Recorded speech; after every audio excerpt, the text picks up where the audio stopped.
Did you know at one time a bridge in Breathitt County collapsed into the river? I'm standing near the spot of where that happened. At the time, Quicksand community was a bustling place.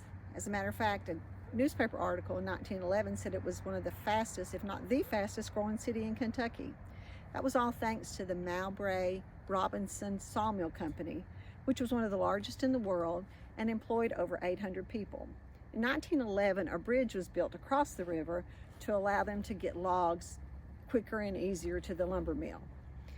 On January 25th, 1914, at 2:30 p.m., an attendant on a train bringing logs to the mill forgot to secure one of the big hooks that they used to move the logs, and the hook caught on one of the parts of the bridge, and the momentum pulled the bridge off of its support, and it fell 40 feet into the river below.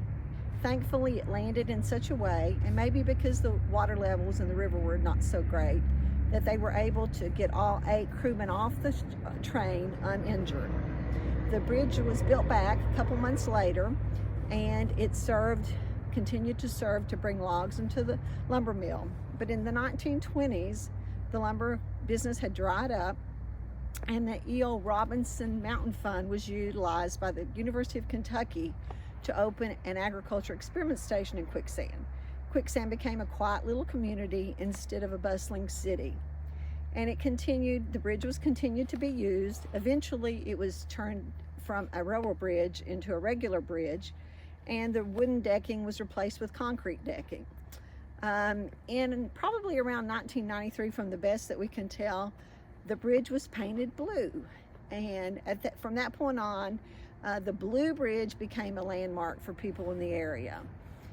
In 2013, the bridge was considered structurally unsafe, and a new bridge that you can see in the video behind me replaced that bridge.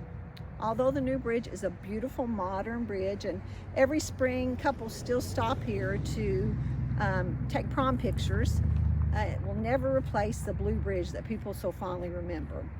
Another interesting note is when the water levels are really low, you can still see remnants of the 1914 bridge on the riverbed below. I hope you enjoyed this Did You Know moment about the history of Breathitt County.